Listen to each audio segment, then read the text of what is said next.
America और Israel Iran पर ताबड़तोड़ अटैक कर रहा है, तेहरान पर जबरदस्त बमबारी कर रहा है। इजरायली एयरफोर्स के फाइटर जेट ईरान पर कहर बनकर टूट रहे हैं। इस बीच अमेरिका के राष्ट्रपति ने बड़ा दावा किया। ट्रंप ने सोशल मीडिया पोस्ट ट्रूथ पर लिखा है कि ईरान से युद्ध अब खत्म होने वाला है। उन्होंने लिखा कि वो अपने 5 उद्देश्यों को हासिल करने के बेहद करीब हैं।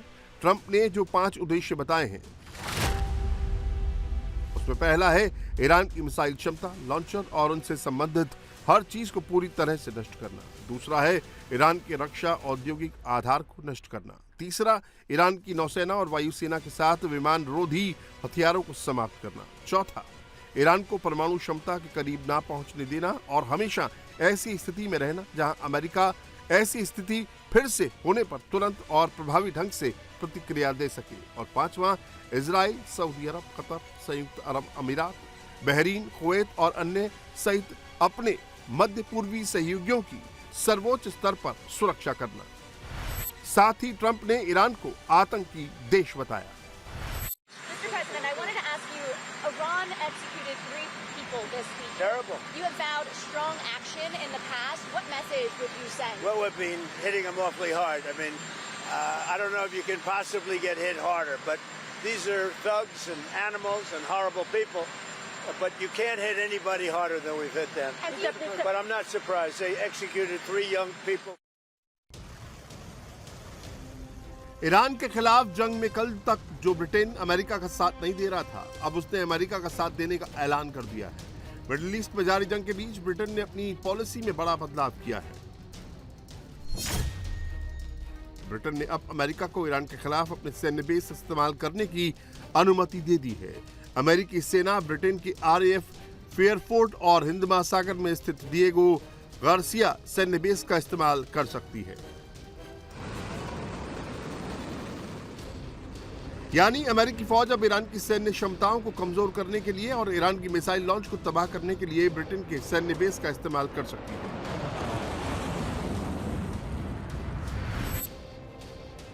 उधर ईरान ने ब्रिटेन को भी युद्ध में लपेटने की तैयारी कर ली है। ब्रिटेन ने जैसे ही अमेरिका को अपने सैन्य बेस के इस्तेमाल की मंजूरी दी, वैसे ही ईरान ने ब्रिटेन के सैन्य बेस डिएगो गार्सिया पर अटैक कर दिया।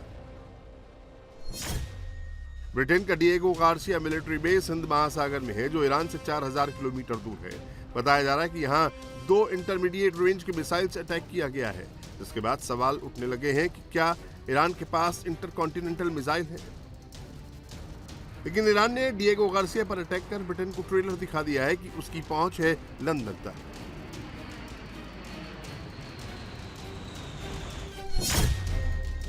तेहरान से लंदन की दूरी 4400 किलोमीटर है। ईरान के पास सबसे लंबी दूरी तक मार करने वाली मिसाइल खुर्रमशहर 4 है, जो 2500 किलोमीटर तक पहुंच सकती है।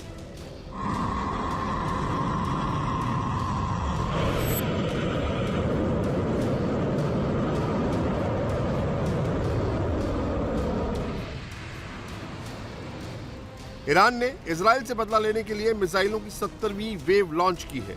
इस वेव में ईरान ने अपनी सबसे घातक मिसाइलों को छोड़ा है, जो इजराइल और मिडिल ईस्ट में अमेरिकी अड्डों को तबाह कर सकती है। मिसाइलों की लॉन्चिंग के साथ IRGC के कमांडरों ने डेथ फॉर अमेरिका और डेथ फॉर इजराइल के नारे लगाए।